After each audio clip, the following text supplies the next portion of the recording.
اس کے بعد پینے کی چیزوں میں کچھ باتیں ہیں جو اس کے اندر ذکر کی گئی ہیں، اور اس میں جیسے شراب کا مسئلہ ہے. پہلے یہ ہوتا تھا شراب حرام ہے، وائن، الکوہل، جو بھی انٹاکسیکیشن ہے وہ سب کی سب اسلامی طور پر حرام ہے، نشاور چیزوں کو حرام کر دیا گیا.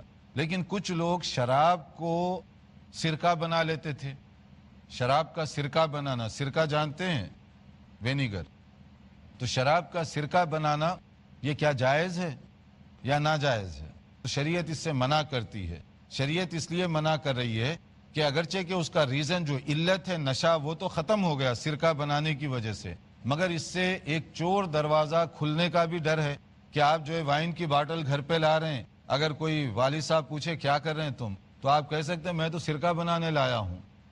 سرکہ بجائے خود ٹھیک ہے اگر آپ جائز سرکہ وہ استعمال کریں، لیکن شراب کو اس کا اثر ختم کر کے سرکہ بنانا یہ درست نہیں ہے. شراب خرید کر نہ لائیں اور شراب کو جو ہے کسی اور چیز سے وہ کرنے کی کوشش نہ کریں. جیسے کہ حدیث میں بتایا گیا سئل رسول اللہ صلی اللہ علیہ وسلم ان الخمر تتخذ خلا قال لا.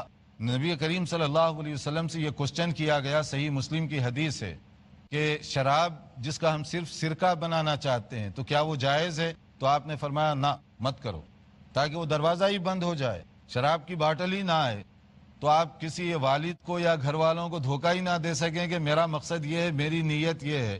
نیت کوئی بھی ہو ناجائز، تو اس لیے آپ اس دروازے کی طرف نہ جائیں، اس دکان کی طرف ہی نہ جائیں.